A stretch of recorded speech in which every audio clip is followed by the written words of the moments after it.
For the topic of this video for Advanced 3D, I wanted to talk about lighting and how it can be used for visual storytelling. A lot of games are produced with great models, with good materials, which are very important to produce beautiful imagery in engine. However, none of these assets really matter without proper lighting to bring them all together and create stunning visuals. Setting the right atmosphere and mood is very important to any type of game, which then makes it essential to the game industry. Most of lighting artists have responsibilities to build the exterior and interior lighting of these environments and have full understanding of post-processing, color grading, exposure, bloom, and so on. I found a few artists that inspired me to create this project, like Federico Palumbo, an environment artist who worked on Tom Clancy's The Division, and also Ranulph Busby, a freelancer who worked on Alien Isolation. These people also need to have a good understanding of cinematography, strong sense of lighting theory, as well as color grading, and most of all, skill of balancing visual quality with performance requirements. I was very excited to start my research for this unit because I'm very interested on how to create an environment that can help to tell a story, a game that is very focused on its visuals, like Little Nightmares, Journey, Where Remains of Edith Finch, and Abzu. All of these games were a big inspiration on my work. I have made a research on these games to try to understand how the environment helps for the storytelling. How are the levels composed? How does the lighting affect the level on a way to match the mood or the feeling that the story is trying to portray? During my research, I came across various articles and YouTube videos that made me understand a few rules that lighting artists use to capture those certain emotions. In other words, lighting can be used to play with your subconscious, and if it's done right, it will only make the story stronger. I found this lecture on YouTube of Ruggiero, an environment artist at Naughty Dog, who explains a lot about visual storytelling and how he applies these rules in his work.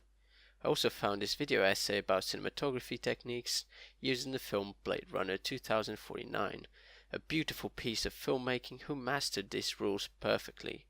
All of these techniques used in films are becoming more and more popular among the game industry, and on my project I only focus on two rules that make a very big difference on how the lighting is used in a scene. Contrast. One of the used techniques is shining on the important elements, which in most cases are directed at something with great value.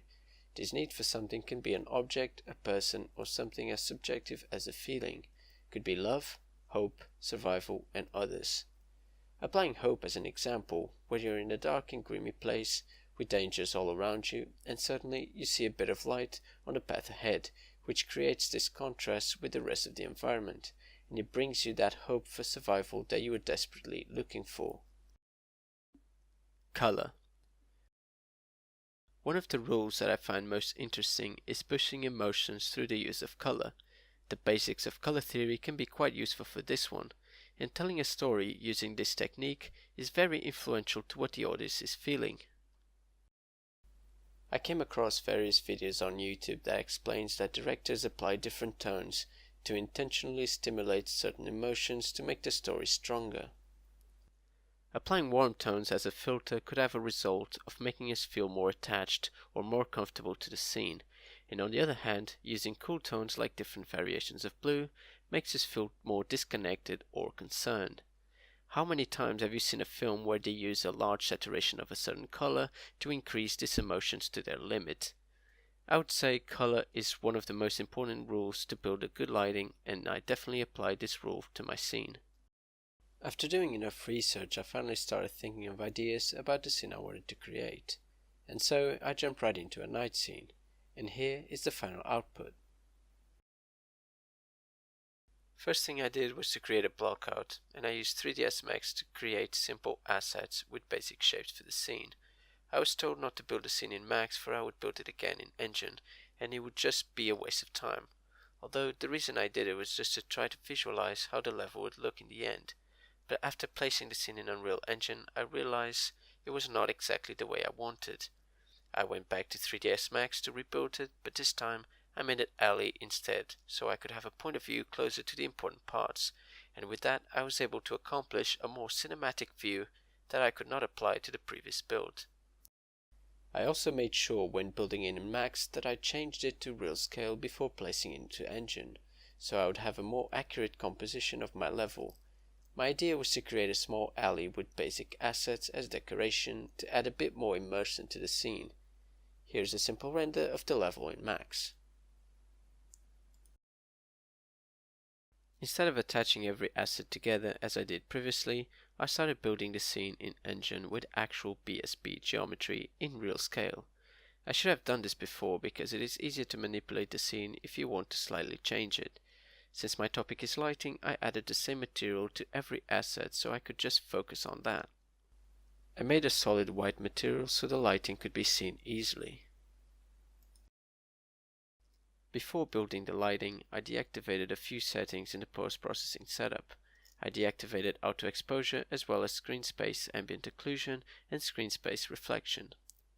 I kept the default tone mapper and turned vignette and bloom off. Now the reason why I turned these settings off is so important because the engine comes with its default values for these settings that can disturb the development while building lighting, while keeping in mind that I could change these values myself later on when I feel more comfortable and with settings that could actually improve the scene. The final output of my level was composed by just a single point light and a spotlight.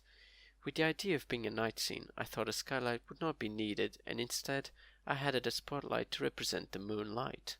After placing these lights in the right spot, I came across an issue. The scene was too dark. How was I supposed to brighten up these corners of this alley that are hidden from the light? How could I clear up the level to make it more visible? With the research I did, I found this lecture on YouTube from the Unreal Engine channel about this topic, and I come up with a few steps that actually made it work for me. What made all the magic was the first thing I did was to add exponential fog and increase the density to make it more visible so that I could see a bit of those dark spots that are not exposed to the light source.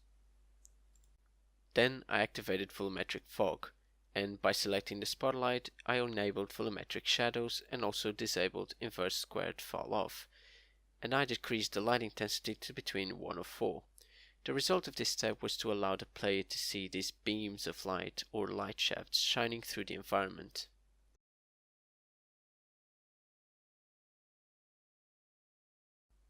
Next thing I did was adding post-processing volume and light mass importance volume. With these added, I could finally tweak the settings I desperately needed. On the interact lighting bounces, I added a value between 3 or 5. On the lighting quality, I added a value of 5 for a better rendering quality. And lastly, lighting smoothness from 0.7 to 1 for how smooth you want your shadows to be. Now going back to indirect number of lighting bounces, which was very essential to the level. This setting pretty much lets you decide how many times you want your light to bounce around the hard surfaces.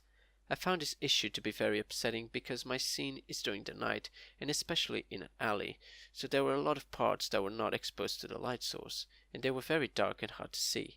I added the value of 3 and that did a dramatic change. All these values were recommended by Jerome Plateaux, a lead artist who works at Epic Games, and he does a lecture on how these values helps him in his work, so I decided to add them into my level. After building the light, everything was finally coming together and it looked so much better from before, but I have encountered another issue. The shadow quality was very low. After building the light, they were coming up blurry and distorted. I was not able to understand why this was happening, even though I increased the lighting quality in the light mass settings.